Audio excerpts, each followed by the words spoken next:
역설적인 진리, 이런 제목으로 함께 은혜를 나누기를 원합니다. 부활에 대한 메시지는 부활주의를 하루만 전하고 말 메시지가 아니고 우리가 무엇보다도 소중한 진리이고 확고하게 붙들어야 될 복음의 핵심 중에 핵심인 것입니다. 예수님이 죽음을 이기고 다시 살아나셨다라고 부활의 복음이 전파되었는데, 당시의 고린도 교회에는 부활을 믿지 못하는 사람들이 있었습니다. 교인인데 왜 부활을 믿지 못할까, 이런 생각 들지 않으세요? 그런데 죽은 사람이 다시 살아났다는 사실을 믿지 못하는 것이 단지 옛날 그때 그 사람들만의 문제일까요? 오늘날은 사람이 죽었다가 다시 살아났다는 말을 믿기가 쉬운 건가요? 믿으라면 그냥 믿을 것이지 왜 안 믿느냐, 그렇게 말할 수 있는 걸까요? 부활을 믿지 못하는 사람은 나름대로 어떤 이유가 있어서 믿지 못하는 거 아닐까요? 몸의 부활을 믿지 못할 때 생겨나는 문제는 무엇이고, 또 믿기 쉽지 않은 그 부활을 예수님이 꼭 하셔야만 했는가? 왜 꼭 예수님은 부활하셔야만 하고 그것을 믿어야만 되는가? 이런 순서로 우리 하나님의 인도받기를 원합니다. 그래서 먼저 죽은 자가 다시 살아난 일이 없다라는 생각은 왜 그런 생각이 들게 되었는가? 첫 번째로는 사람은 죽었다가 살아난 것을 별로 경험해 본 적이 없어요. 그래서 사람이 죽었는데 다시 살아난다는 말이 이성적으로 이해가 안 됩니다. 사실 죽음과 생명은 완전히 상대적인 개념이죠. 죽었는데 살아났다 그러면 그 죽음을 어떻게 봐요? 완전히 죽은 건 아니구만, 기절했었던 거야. 이래서 예수님이 죽었다 다시 살아나셨다는 이 복음을 믿지 못하는 사람들은 기절설을 주장합니다. 기절했다가 돌문을 밀고 기어나온 게지, 이런 생각하는 거죠. 완전히 죽었는데 어떻게 살아나느냐, 이성적으로 이해가 안 되는 거죠. 죽음과 삶은 완전히 상반된 것인데 그럴 수가 없다는 거죠. 모순이라는 겁니다. 모순의 모자는 창이고 수는 방패잖아요. 어떤 사람이 창을 들고 말합니다. 내가 만든 이 창은 세상에서 가장 날카로운 창입니다. 이 창으로는 뚫지 못할 게 없습니다. 어떤 방패도 다 뚫을 수 있는 유능한 창입니다 라고 선전을 했어요. 방패를 가진 사람이 나와서 말했습니다. 이 방패는 모든 칼과 창과 활도 다 막아내는 절대 유능한 방패입니다. 이 방패를 뚫을 수 있는 그 무엇도 없습니다. 그러면 그 칼과 그 창과 그 방패가 싸우면 어떻게 될까요? 둘 중에 하나는 모순이 잘못된 거죠. 창이 못 뚫든지 방패가 못 막든지 둘 중에 하나잖아요. 그래서 모순이라는 단어가 여기서 생기게 된 겁니다. 아니, 죽었으면 죽었고 완전히 죽었으면 어떻게 살아나느냐. 계속 죽은 상태로 있어야지. 살아났다는 것은 죽었다는 게 사실이 아니고 덜 죽었으니까 살아난 거지, 이렇게 생각할 수 있는 것입니다. 그리스 철학 사상의 영향을 받아서 고린도 교회가 이방 교회이기 때문에 부활을 믿지 못할 수 있다는 것입니다. 헬라 철학, 플라톤 사상은 영혼은 자유롭고 소중한 것이지만 몸이나 육체나 물질이나 이런 것들은 속박하는 거고 불편한 것이고 제한된 것이라고 생각하는 철학 사상을 가지고 있습니다. 이 영향을 받은 영지주의자들은 이원론적 사고를 가지고 있는데, 물질은 악한 것이고 영은 선한 것이다, 이렇게 생각합니다. 그러니까 예수님이 이 땅에 성육신에서 몸을 가지고 태어났다는 것을 이해를 하지 못해요. 그 철학 사상의 프레임 속에 딱 갇혀서 보면은 어떻게 하나님이신 그리스도가 이 부정한 몸을 갖고 있을 수 있느냐. 그러니까 그것은 그냥 가짜다, 가현설, 진짜는 몸이 아니고 영으로 오신 것이다, 이렇게 주장하는 거죠. 그러니까 이런 영지주의적인 이원론을 가진 사람은 몸은 살아나면 안 되는 거죠. 기껏 몸의 속박에서 자유를 얻었고 해방을 얻었는데 왜 불편하게 다시 몸이 살아나가지고 거기에 영혼이 갇혀야 되느냐. 갇히면 안 된다. 그러니 몸의 부활을 믿을 수 없다는 것입니다. 이게 바로 헬라 철학의 영향을 받은 생각이에요. 그런데 이런 걸 좀 더 확대해 보면 사람들이 어떤 나름대로의 자기 철학이나 사상이나 자기 주장이나 이익의 프레임에 딱 갇히게 되면 이런 사고를 하게 됩니다. 그래서 정치인들이 정권을 잡기 위해서 방해되는 것들은 다 악하다 생각하고 내 정권에 협조하는 사람이나 거기에 속한 사람만이 다 선하다고 생각합니다. 그래서 내가 성공하고 우리 당이 정권을 잡아야 되는데 방해되는 것들은 다 적폐 세력이고 저 공산당식으로 말하면 반동분자고 다 척결하고 없애야 될 대상이지 절대로 하나가 될 수 없는 겁니다. 이게 무서운 거예요.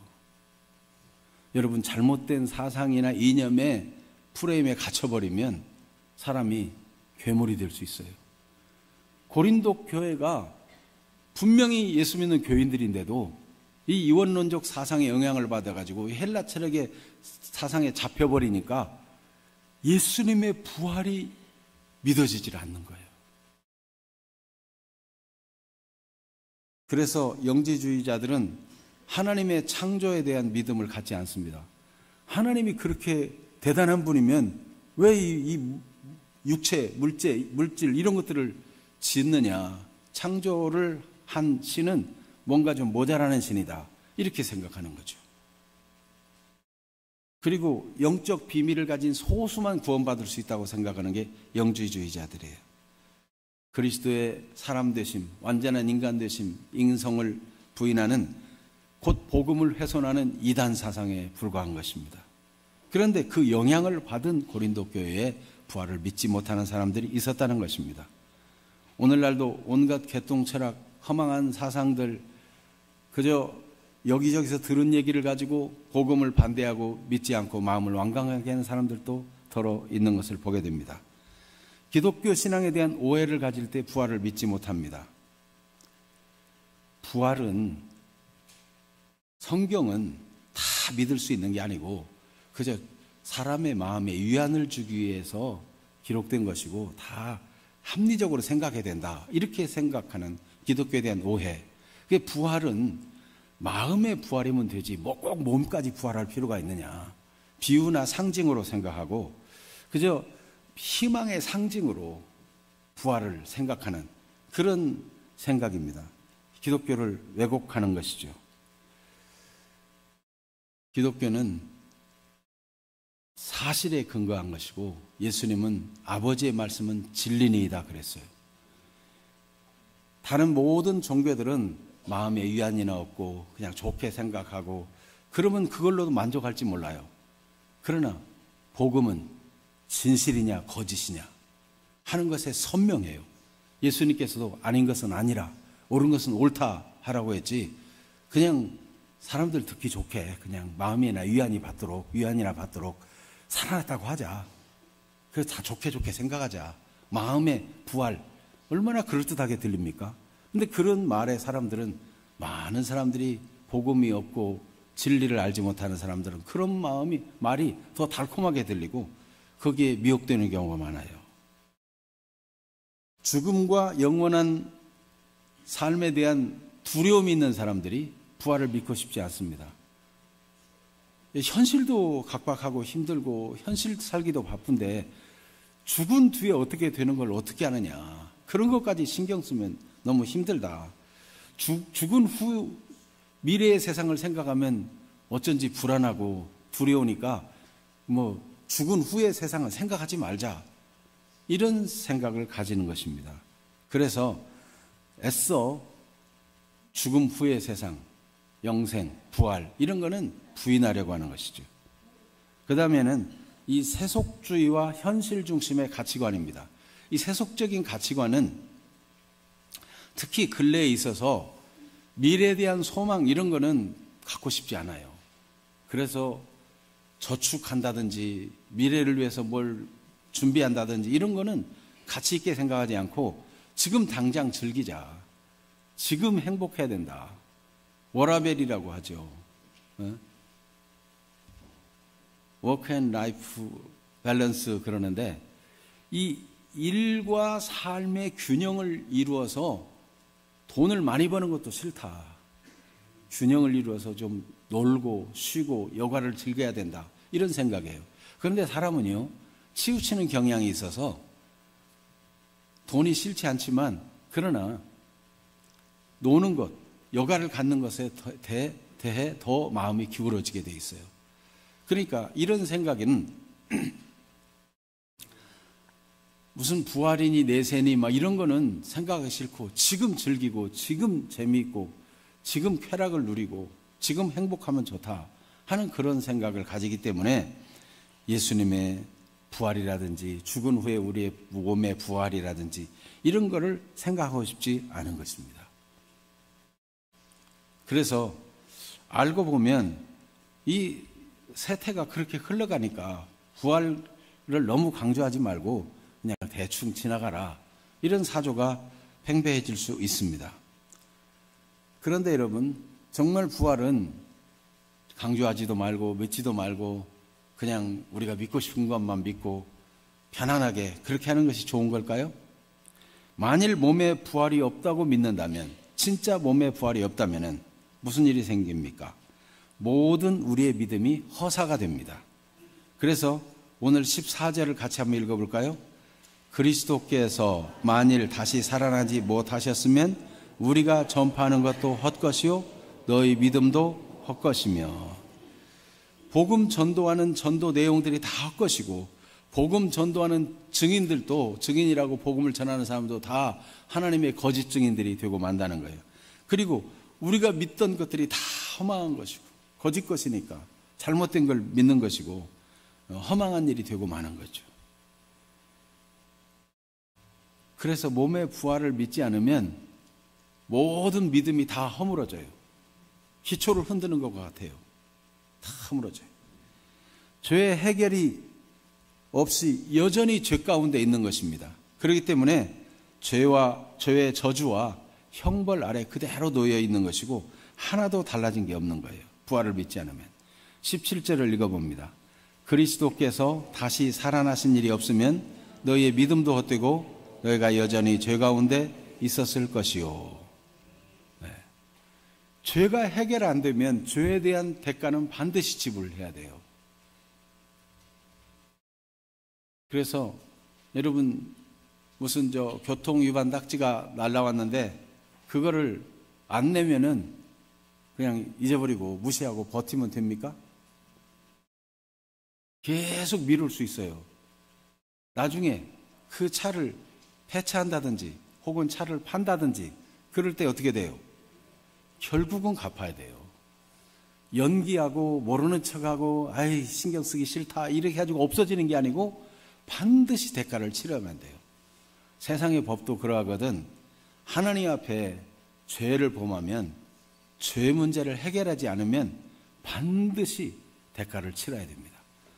로마서 6장 23절에 죄의 싹은 사망이라 그랬어요.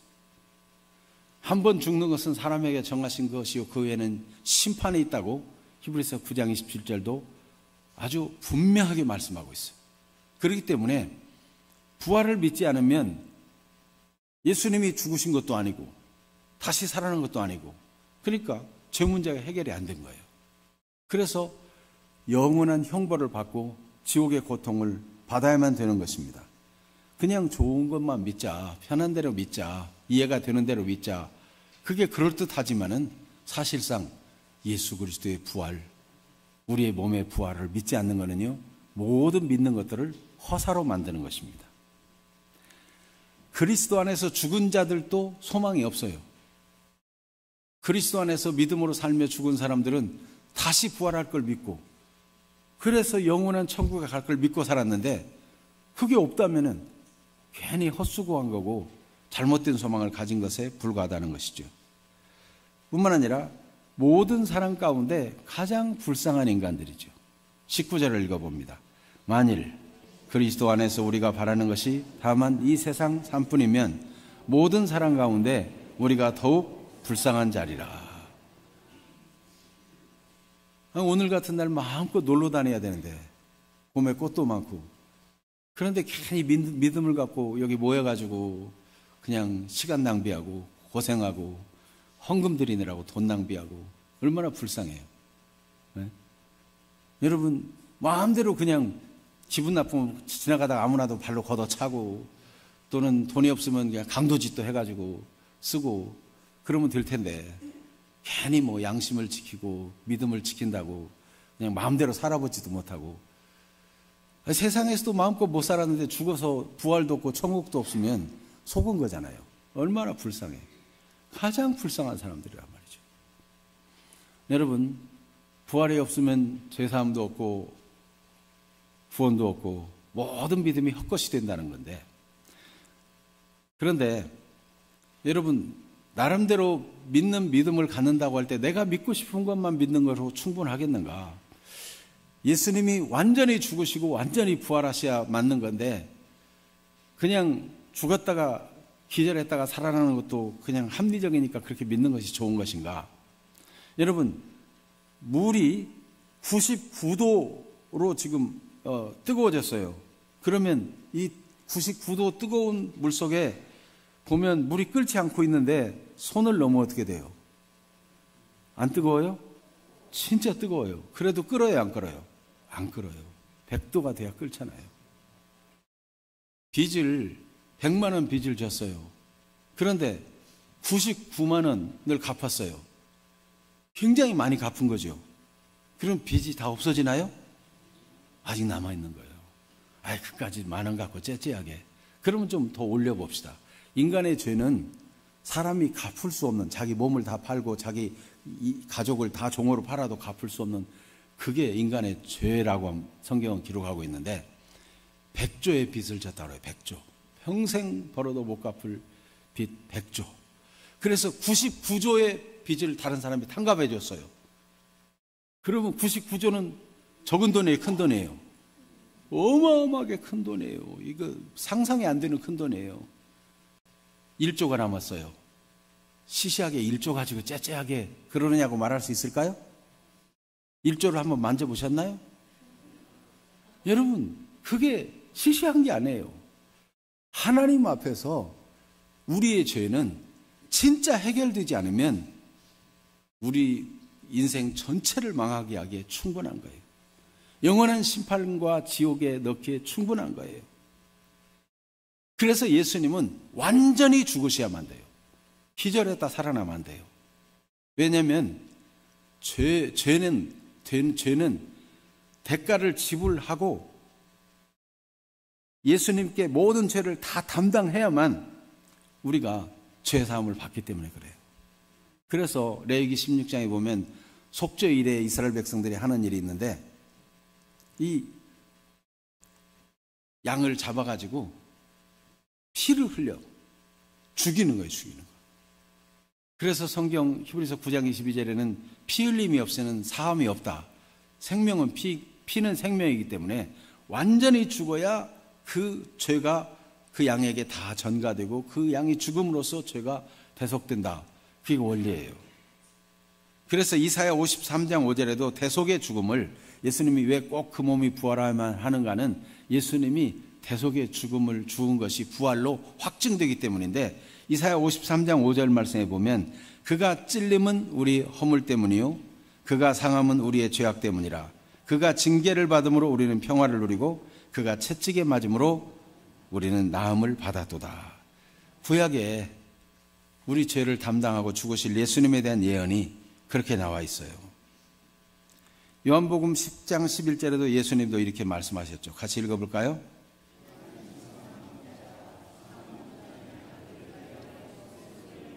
네, 목숨을 버려야 된다는 거예요. 죽을까 말까 해서는 안 되고. 예수님께서 마가복음 10장 45절에도 인자가 온 것은 섬김을 받으려 함이 아니라 도리어 섬기려 하고 자기 목숨을 많은 사람의 대속물로 주려 함이라. 이 준다는 말은요, 버린다는 거예요. 완전히 희생하고 버림으로 예수님이 완전히 죽어야만 우리가 죄의 대가가 지불된 것이고, 99%가 아니고 100% 완전히 죽어야만 우리 죄가 없어지는 것입니다. 그래서 예수님은 완전히 죽으셔야만 하는데, 예수님이 완전히 죽어야 죄사함을 받지만 하나님 입장에서 보면 예수님이 죄가 있어요, 없어요? 죄가 없는데 죽었어요. 그럼 어떻게 해야 돼요? 죄가 없이 죽었다는 것을 증거를 보여야 돼요. 그래서 예수님은 우리 죄 때문에 죄가 없는 분이 죽어야만 했지만 그가 죄가 없다는 증거로 예수님을 하나님은 사흘 만에 다시 살리셨어요. 완전한 죽음과 완전한 부활을 하나님이 주심으로써 예수님의 죽으심이 우리 죄를 대속하기 위한 완전한 죽음이라는 확증을 해주신 것입니다. 그래서 하나님께서 예수님을 의롭다, 죄 없이 우리 죄를 대신해 죽었다는 확실한 판정을 준 것이 예수님의 부활인 것입니다. 그래서 고린도후서 5장 21절을 같이 읽어봅니다. 하나님이 죄를 알지도 못하신 이를 우리를 대신하여 죄로 삼으신 것은 우리로 하여금 그 안에서 하나님의 의가 되게 하려 하심이라. 우리 대신 죄로 삼아가지고 죽게 하셨어. 피 흘려 죽게 하셨어. 맥스 월슈라는 사람이 오스트리아의 알프스 오두막에 휴양차 갔습니다. 그 깊은 산중에 휴양차 가서 얼마나 참 마음이 여유롭고 좋은지 몰라요. 주인에게 말하기를 내가 잠깐 산책하고 오겠습니다. 그러라고 그랬어요. 잠깐 산책하러 나가서 한 30분쯤 지났는데 갑자기 눈보라가 치기 시작하는데 점점 심해지는 겁니다. 이 눈보라가 얼마나 거센지 좌우 앞뒤 분간이 안 돼요. 방향을 잃어버렸어요. 부단히 오두막으로 돌아가려고 했었지만 그는 그 거센 눈보라에 방향을 잃고 지쳐 쓰러져 가지고 그는 혼수 상태가 되었어요. 한참이 뒤에도 돌아오지 않자 오두막 주인은 길을 잃은 게 틀림없다 생각하고 구조견, 사람을 구조하기에 훈련이 잘 된 구조견을 데리고 오두막에서 이 월슈의 옷을 냄새 맡게 했어요. 그래서 그 뛰어난 청각과 그 후각을 이용해서 월슈를 구조하도록 보낸 것입니다. 걔가 나가가지고 그 민감한 청각을 가지고 또 그 월슈의 옷의 냄새를 맡은 후각을 가지고 드디어 월슈를 찾아냈어요.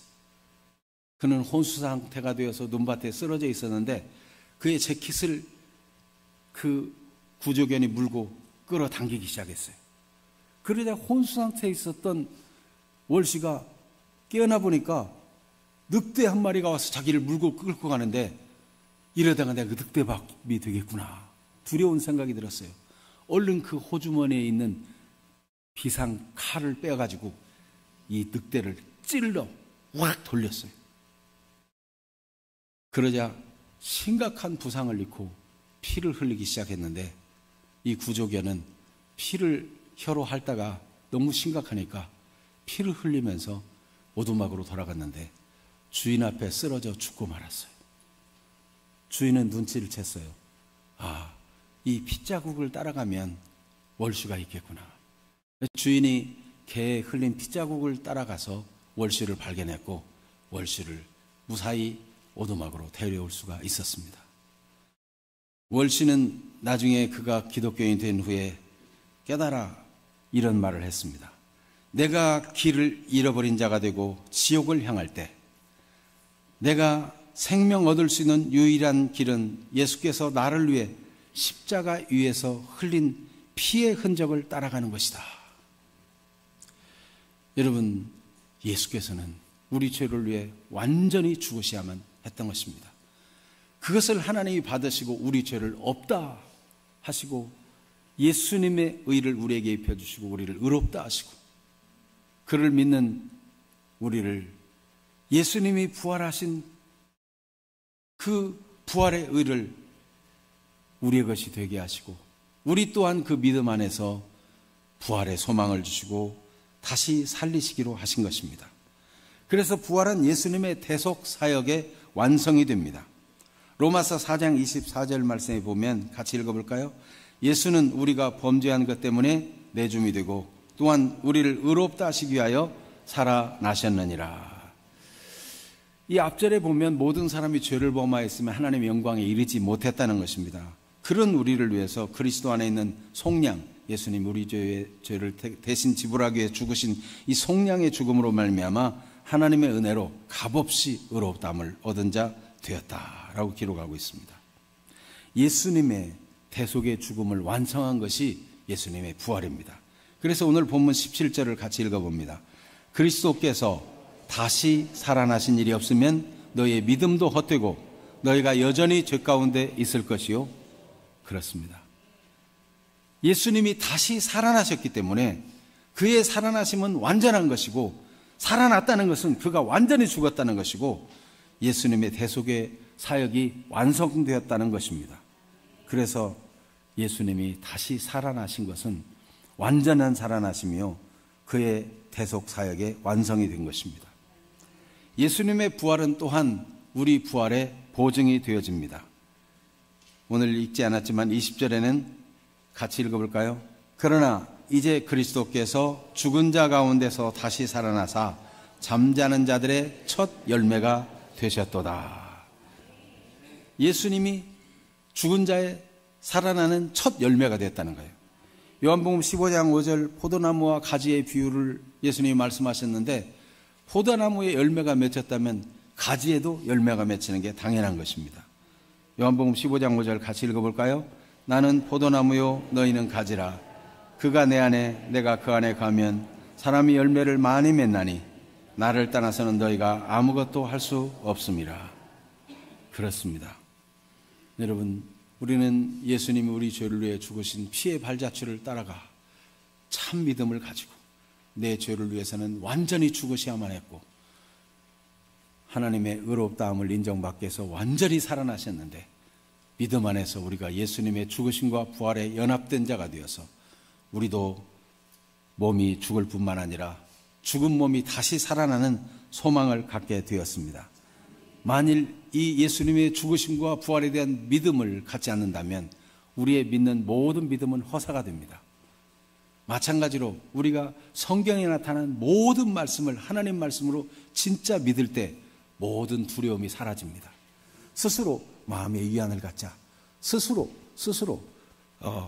이게 내세는 없는 거야, 부활 뭐 이런 거 이해가 안 되니까 없는 걸로 하고 그냥 상징적인 걸로 생각하자, 마음의 부활로 생각하자, 이래가지고는 두려움이 사라지지 않습니다. 실제로 예수님이 우리 죄를 해결하게 완전히 죽으시고 하나님이 그걸 받으시고 우리 죄를 완전히 없다 선언하시고, 하나님이 죽은 가운데 예수님을 다시 살리셔가지고, 이게 인간의 이성으로는 모순 같지만 역설은 뭐냐면은 모순같이 보이지만 중요한 진리가 담겨 있는 거예요. 이성으로는 모순 같지만 하나님이 중요한 진리, 영원히 가치 있는 진리를 담겨놓은 것이 역설이에요. 부활은 역설적인 진리인 것입니다. 그래서 예수님은 우리 죄를 위해 반드시 완전하게 죽으셔야만 하고, 그렇게 완전히 우리 죄를 다 짊어지고 해결하며 죽으신 예수를 하나님은 그를 완전하게 살리셔야만 했고, 예수님은 부활의 첫 열매가 되어 그를 믿는 우리 모두가 예수와 함께 다시 살아나게 될 것입니다. 이렇게 믿는 사람은 죽음에 대한 두려움이 없고 죄책감에 사로잡혀 살아지 않아도 되고, 하나님이 나를 얼마나 사랑하시는가, 우리가 아직 죄인 됐을 때 그리스도께서 우리를 위하여 죽으심으로 하나님께서 우리에게 대한 자기의 사랑을 확증하셨느니라, 이 말씀을 기뻐하며 감사하며 받을 수 있는 거예요. 그러니까 여러분, 대충 믿지 마시기를 바랍니다. 여러분, 신앙의 어떤 면에서라도 내가 취하고 싶은 부분만 취하고 원치 않는 부분은 관심 안 갖고 그래도 되는 게 아니에요.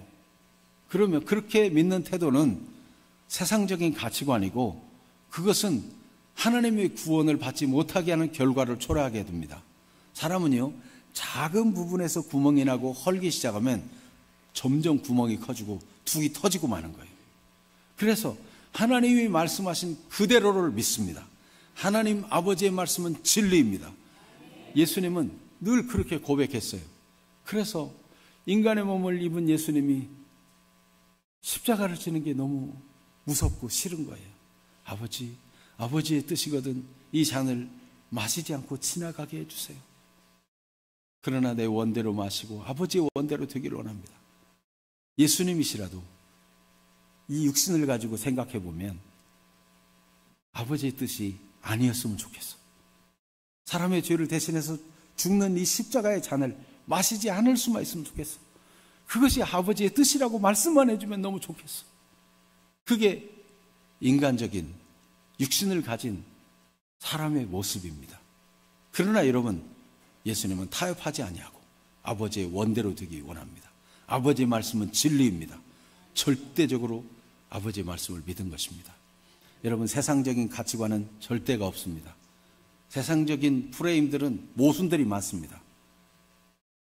그 모순된 잣대를 가지고, 프레임을 가지고 세상에 그 프레임을 가지고 사람을 대하기 시작하면 괴물이 됩니다.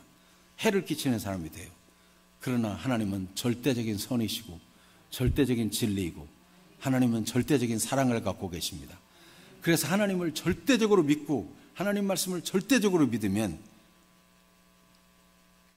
하나님을 마음을 다하고 힘을 다하고 목숨을 다하고 뜻을 다해서 사랑하는 것처럼 이웃도 그렇게 사랑하는 자가 되고, 예수님이 주신 새 계명처럼 내가 너희를 사랑한 같이 너희도 서로 사랑하라. 이렇게 절대적인 믿음을 하나님께만 두면 그 인생은 선한 인생이 되고 사랑의 인생이 되고 용납하고 용서하는 인생이 됩니다. 그러나 세상적인 가치관을 가지고 이게 절대적이야 라고 프레임을 갖기 시작하면은 그것이 어떤 사상이든지 어떤 이념이든지 그거는 괴물이 되고 해악을 끼치는 사람이 되고 맙니다. 여러분, 복음을 가지고 분별하는 사람들이 되시기를 바랍니다. 이 시간 말씀을 생각하며 우리 찬양하겠는데, 어린 양들아 두려워하지 마라, 두려워 말아라. 399장. 어린 양들아 두려워 말아라. 주님 우리와 함께 하신다. 하늘과 땅의 모든 권세로 그 양떼들을 항상 지키신다. 오직 믿음으로 두려움 없으리. 오직 믿음, 믿음으로 두려움 없으리. 오직 믿음. 오늘도 혹시 마음에 두려움이 있고 염려가 있는 분이 계십니까? 죽음이 두렵습니까? 실패가 두렵습니까? 두려움이 있는 것은 하나님을 전적으로 믿지 않을 때 여전히 두려움은 남아있는 것입니다.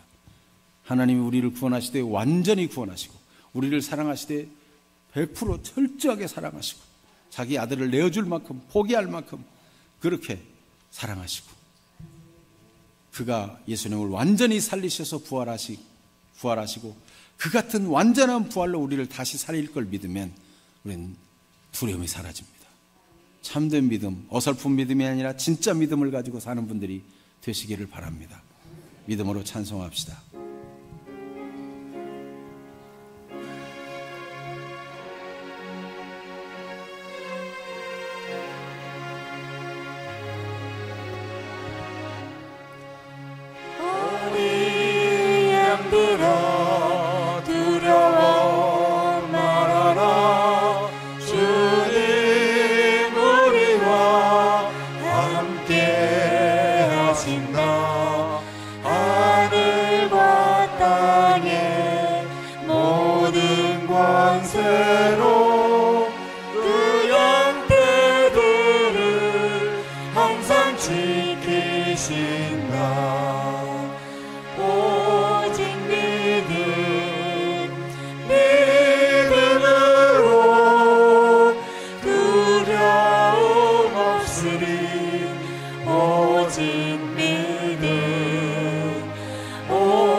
주 유동산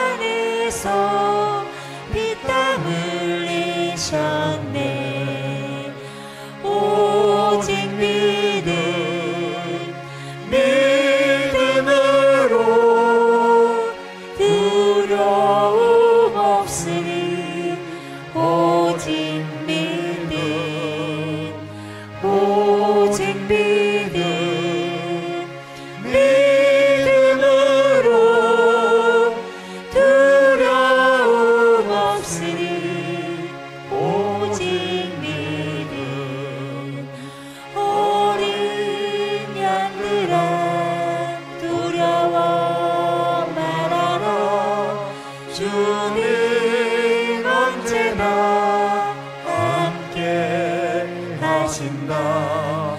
고난과 역경 환난 중에도 능력의 주님 너를 지키신다. 오직 믿음으로 두려움 없으리. 오직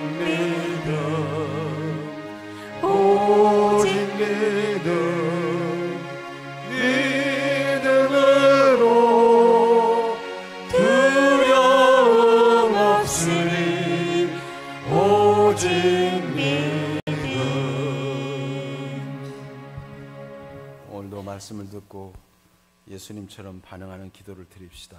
아버지의 말씀은 진리입니다. 아버지의 뜻은 언제나 옳습니다. 하나님 말씀에 절대적으로 순종하고 하나님께 절대적인 믿음을 가지고 온전히 믿는 사람 되기 원합니다. 주님은 우리를 온전한 사람이 되어서 모든 선한 일을 행할 능력을 갖추는 사람 되도록 인도하기를 원합니다. 어설픈 사람, 중간의 사람이 아니고 온전한 사람, 하나님의 사람, 하나님이 쓰시기에 합당한 사람 되기를 원합니다. 믿음으로 고백하고 진실한 기도로 주께 나아가는 시간 되기를 원합니다. 고백을 잘해야 돼요. 바른 고백이 필요해요. 그럴 때 하나님이 성령으로 역사합니다. 여전히 잘못된 세속주의적인 가치관을 가지고 타협적으로 내가 믿고 싶은 것만 믿겠다, 내가 생각하고 싶은 대로만 생각하겠다 그러면 하나님의 역사가 제한되고 사탄은 틈탑니다. 이 시간 믿음으로 주님 말씀이 언제나 옳습니다. 주님만 신뢰합니다. 오직 믿음으로 행하겠습니다. 믿음의 고백을 주님이 받기를 원하십니다. 이 시간 기도하겠습니다. 자유롭게 기도하십시다. 2분 동안 기도합니다. 오 살아계신 하나님 우리 아버지, 오늘도